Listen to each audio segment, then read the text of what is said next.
How to transfer from Edward Jones to Charles Schwab. Follow my instructions. Want to move your investments from Edward Jones to Charles Schwab? Here's how to switch accounts safely and smoothly.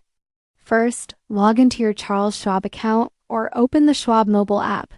If you don't have one, you'll need to create a brokerage account first. It only takes a few minutes. Once you're logged in, go to the Transfer Account section.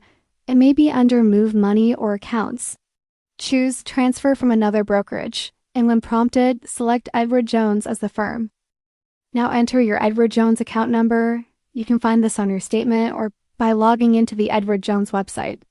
Choose whether you want to do a full or partial transfer of assets.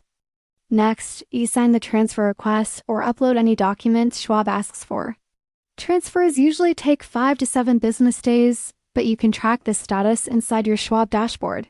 Keep in mind, there may be an exit fee from Edward Jones, often around $75.